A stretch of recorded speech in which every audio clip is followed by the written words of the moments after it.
Is there really a Big Ten dominance in the new era of NIL and revenue sharing?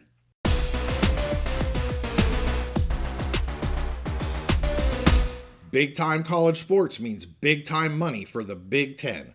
We're back on the Big Mountain to keep you updated. Hey, welcome back to the Big Mountain. I am JY. This is my good friend Steve, and we want to take a look at Big Ten and whether or not they're really dominating in this new era of NIL, revenue sharing. I know there was some articles, I think, here recently we're kind of used as our basis, but have a discussion on it, Steve. So what do we got here? Yeah, so, there were two articles recently put out by CBS Sports, and we're going to put the links, I think, in the description of the video so everyone can take a look at them.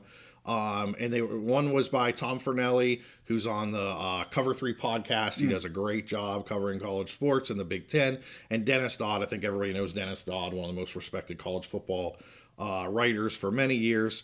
We've used his reporting before on some of our shows. Yeah, and so both of these articles kind of got me thinking just about the Big Ten, how they've done the last couple years in college football with all these changes, NIL, and now we're on the brink of revenue sharing coming up. And so there were some familiar themes with both articles, basically just how, the Big Ten seems to have really benefited the last couple years.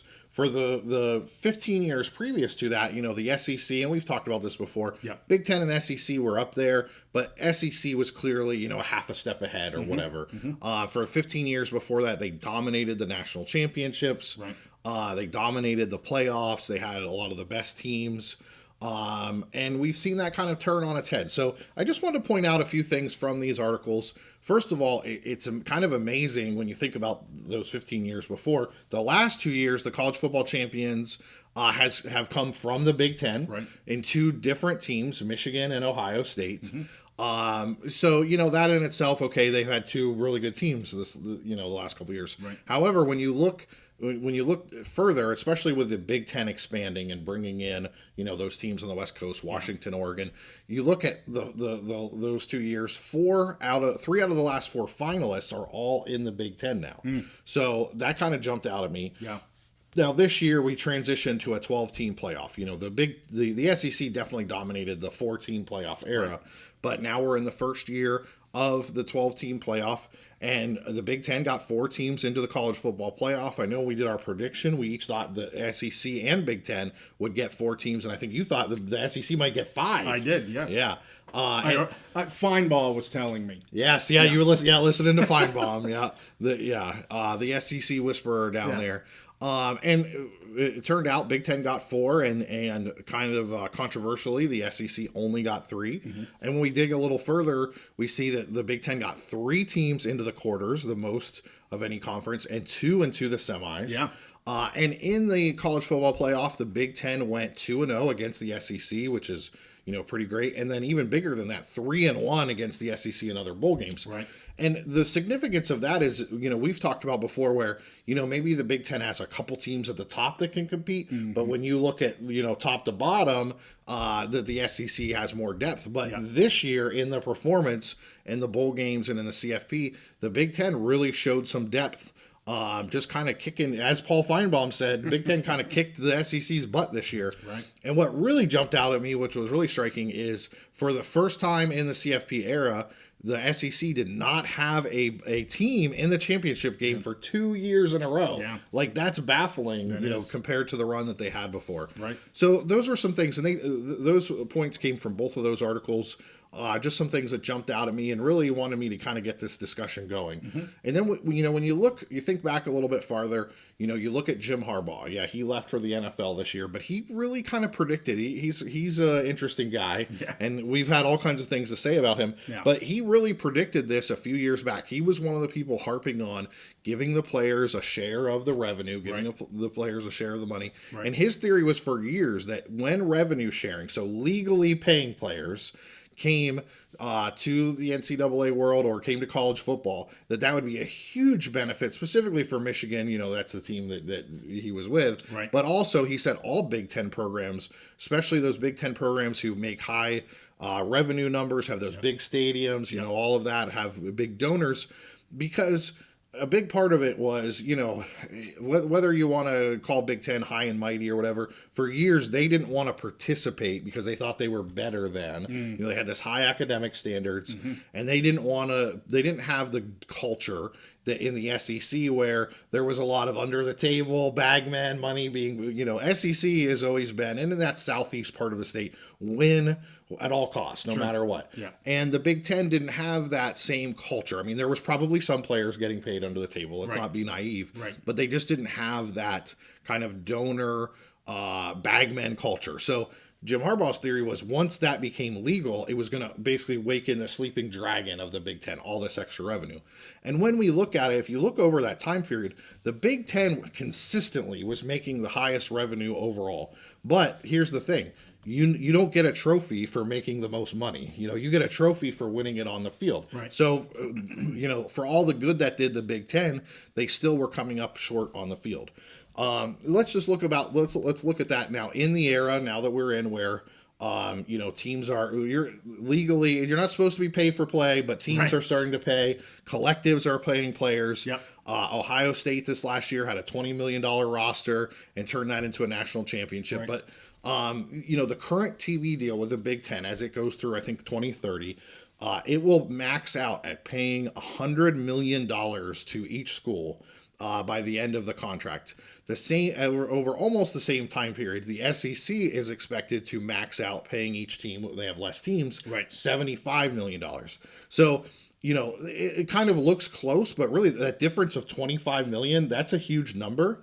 And it just happens to coincide with, we've been following this for a while, the House settlement, which as it's structured now, if it gets approved, is going to allow $20 million per year of revenue sharing. A big chunk of that is expected to go to football. We'll see how it turns out. I've seen 75%.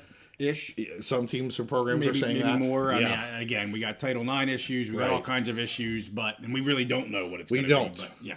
But assuming, as it's structured now. So potentially 15 of the 20. Right. And so that $25 million gap right there covers that gap and allows for some extra money to be used for, other things. Sure. And that also matches up around to what Ohio State paid this year.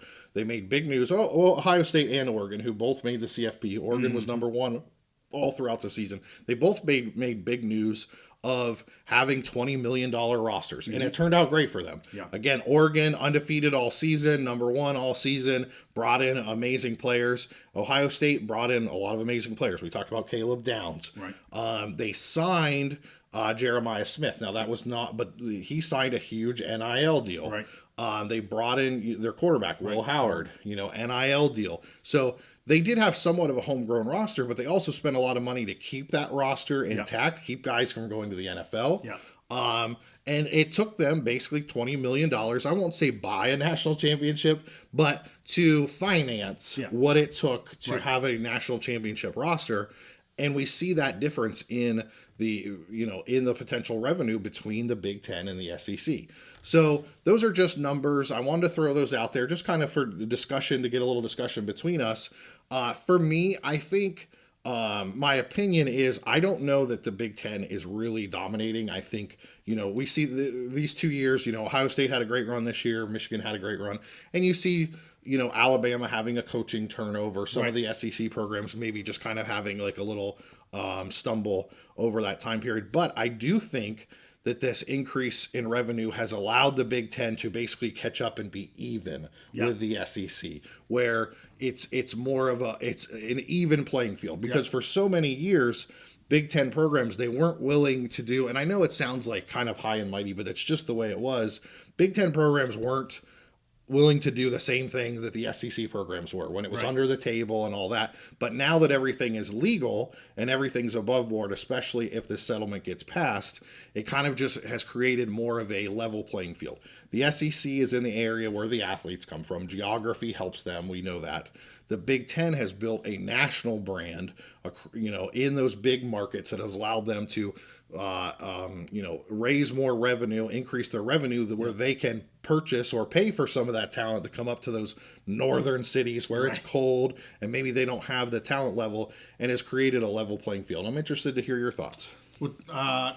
Two thoughts. First, I have to say this because it was the first thing that went through my mind when you brought up Jim Harbaugh and the fact that the Big Ten overall, was maybe not paying players the way maybe the Southeastern Conference was. And while he didn't want to pay players, he was okay to steal signs. Yes, exactly. Cheater. We gotta make it even one way or another. Yes, so I gotta just kind of throw that out there. Yeah. If we have Michigan people watching, you're gonna hate my comment. Everybody at the house is gonna love that I brought that up. Yes. So we're not gonna pay the players, but we're gonna steal the signs. Yes. So anyway, my first, my real thought on what you just said was the level playing field. That was the first thing that came to mind. And, if we have SEC fans listening to this, they're going to take offense to that to some level probably. And I don't think it's a high and mighty thing, as you were saying, although I do think the Big Ten can certainly be called. Get on a high horse. Absolutely, yes. Being a Mountain West guy, I don't have a ton of love lost for any of the power conferences. But there's definitely a part to that. But that'll only get you so far. And I think what you were seeing was that was actually putting them behind the reality of where things were headed. And the SEC, whether it was under the table or whatever you want to call that, they were actually doing what we're now allowed to do. Yes. And so, it's level because now we all have the same rules, or we're going to have all the same rules until it's litigated. I'm not going to get into all that. Yeah. But we're closer to having the same rules now, so it is more of a level playing field from that side of things, and that was the very first thing that I was thinking of. And we're never going to know. We're not going to know the degree that those differences were between, the SEC was doing X and the Big Ten was doing Y. I have no idea, and I'm not going to guess what that was or speculate what that was. I think anyone would be kidding themselves if they don't acknowledge there was some sort of a gap there. So now I think at least this piece of it, and it goes more than just revenue sharing and paying players. It's the scholarship piece, all that kind of stuff. There's a lot more to it than that, and we all really like talking about the NIL revenue sharing piece, but there's more to it than that. So it does kind of create that more level playing field. We'll see how long that lasts and how long that's considered legal and allowable. And, again, if we get into more of the student athletes are employees, and I think the more this goes on, I know we don't want to go down the NIL rabbit hole too far, but the more this goes on, I think the more the players are starting to understand that employment is probably not the most advantageous thing for what we're trying to do as a college athlete. Right. So I don't, I think that's going to end up not occurring. And I don't know what's going to occur, whether we're going to get actual legislation or we're going to get, I don't know what we're going to get. But I don't think the employment piece is probably likely to happen right now. Because if it does, I don't know, you're not going to have these caps anymore, right? Then you're going to have, Georgia saying, I'm willing to pay X because they're my employee. And you might have different rules in different states. Absolutely. California may have different ruls in Georgia. Right. Whatever, So now we're back. We're closer to a level playing field again as we talk paying players. Yes. Than maybe we've ever been at. Except for way back in the day when nobody did this crap. Right. But it may not be very long lasting depending on what occurs here. So those are kind of my thoughts. Yeah, and what I'll say is, so both of these articles, they kind of went under the expectation of the House settlement getting put into place and then operating under that for the next at least few years. Right. Who knows how long. Now, one thing, and I agree with you, I think we're finally at that level playing field, and we'll never know how much of an advantage the SEC had before over the Big Ten. Now, we have 2 years to look at really where NIL has been a big, started to trickle up before that. Right. These 2 years, and has that just been a luck of the draw that we just happen to get these Ohio State team, Michigan team, Alabama with Nick Saban. Now, if we see this trend continue 3-4 years where the Ohio States and maybe a Penn State comes up and Michigan and Oregon, maybe a USC gets back to prominence in Nebraska. If we see that go into 4 and 5 and 6 years where we're getting that same result, then it's something, I think it becomes more of this isn't just a happenstance, this is a pattern, and we'll kind of show more evidence. My guess is the SEC is probably pissed off. There's a lot of programs, Alabama's pissed off they didn't make it. Right. All these programs are pissed off. They're getting shown up by the Big Ten, whatever, and they're going to go back to the drawing board and say, okay, we can't just do what we did. We need to increase our revenues. We need to participate in this. The motto of the SEC is it just means more. Right. So I think they're going to figure out a way to get back and kind of even this out, which I think is great for college football. Agree. Now, we'll see how that works out it's yet to be determined. The House settlement and all that stuff, is it going to break off, new divisions within college football and all that? But the SEC and the Big Ten being evil. I like that. That's a slip. I wonder where you were going. Freudian slip. Being even competitors, I think, is a good thing overall. And what I'm really interested to see is, we've been following. Obviously, you're the Mountain West guy. We've also been following the Pac and some other G level programs. Who is willing to participate in that NIL and at what level? Right. Because if you can get some small, we saw an SMU this year go into the ACC and basically run wild through the ACC. They lost the ACC championship game, but they were a smaller G level program that came up to a Power 4 conference and just beat the crap out of everybody, and a big part of that was money. So if you can see some of those G-level programs, if they can compete at this level, if they can get close to that $20 million a year, this might even the playing field even larger. Right. Not all G-level schools. There's a lot of schools in the MAC that are not going to be able to do this. But are there onesie-twosies? We talk about UNLV a lot. We talk about Boise State a lot. Right. Some of these Texas schools that may have some big donors. Yeah. Are there some schools, a Texas millionaire with oil money, if he could throw down $20 million a year to a school like Texas State, North Texas, we talk about Tarleton State possibly coming up to FBS. They could put programs on the map. So I'm kind of looking at this as, yes, the Big Ten and the SEC are on a level playing field, but what other programs can invest some money across the country and get there as well? Because we saw SMU this year in the playoff, we saw Boise, we saw Arizona State. Who else can kind of get into that game? Well, and so a couple comments. One, agree. 2 years is not a trend. Yeah, right. we got to wait and see what happens here. And I'm happy for the Big Ten, and things are more interesting than when you have the same 1 or 2, 3 teams all the time. But again, it's not a trend. The other thing I would say is, OSU. I want to talk a little bit about OSU and SMU because you asked about, or you didn't ask, but you said something about, did they buy the championship? They've been a daggone contender for all the time. Every year. Did it push them over the edge by a little bit? Maybe, but I'll tell you what. You've looked at their rosters the past how many years? And you're like, that's a damn talented team. They should win the national championship, and they fall on their face. So call it more coaching. Call it the stars aligned this year. I think that has more to do with it, quite frankly, than they had a $20 million because the other team, Texas, had damn near that thing. So I don't think from the OSU side of things, I don't think they bought a national championship at all. I think they played the game where everybody else is playing the game, and they had the right combination of coaches and players, and like a national champion should do. Yeah. They put it on the field. SMU, on the other hand, and I like SMU. I was banging their drum. I thought they'd have a great season, and they did. That's more of a case, if you want to call it buying a team. And I hate to say that because that's where we're at right now. Somebody invested in their program. Somebody invested in it, and that you're allowed to do that now.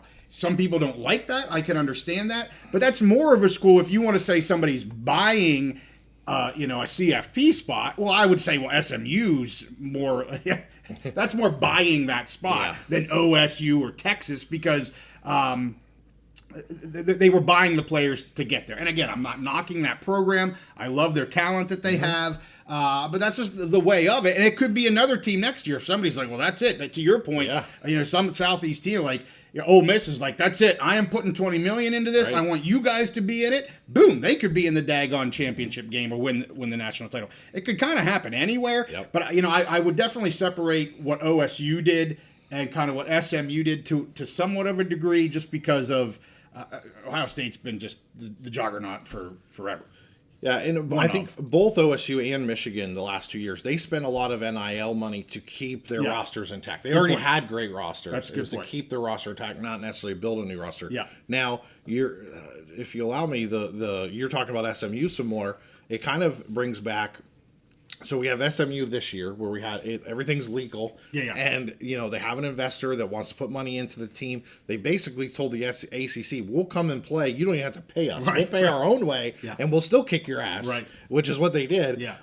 Compared to go back to the 1980s, and I don't know how familiar are with this, when they got the death penalty, Right, yes. because they had donors who were paying money under the table. Eric Dickerson was there. He said they gave him I think a Corvette with $100,000 in the glove box or whatever, something like that. And they basically, their program was kind of destroyed.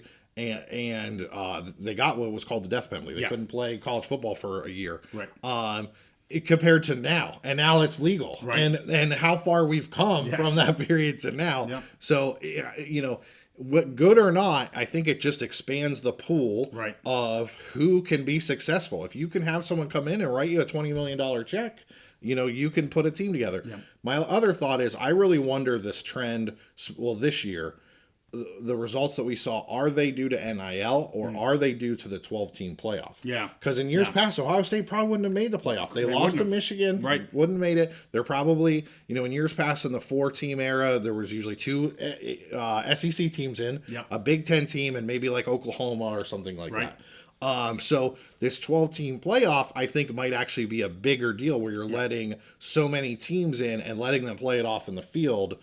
And so I think that might have had a bigger effect on what we saw the results this year, especially in the case of Ohio State. Right. Agree with you. Totally agree with you. So, well, I appreciate that episode, Steve. I always like talking NIL. We haven't done that for a little while. So, hey, we have live episodes on Wednesday evening, 8:30 Eastern. Would love to have you join us. We talk all things college football throughout the entire season. So, if you can, join us live on Wednesdays at 8:30. With that, make sure you like this episode and subscribe. If you like our content, we'll see you next time on the Big Mountain. Big Ten's making big money.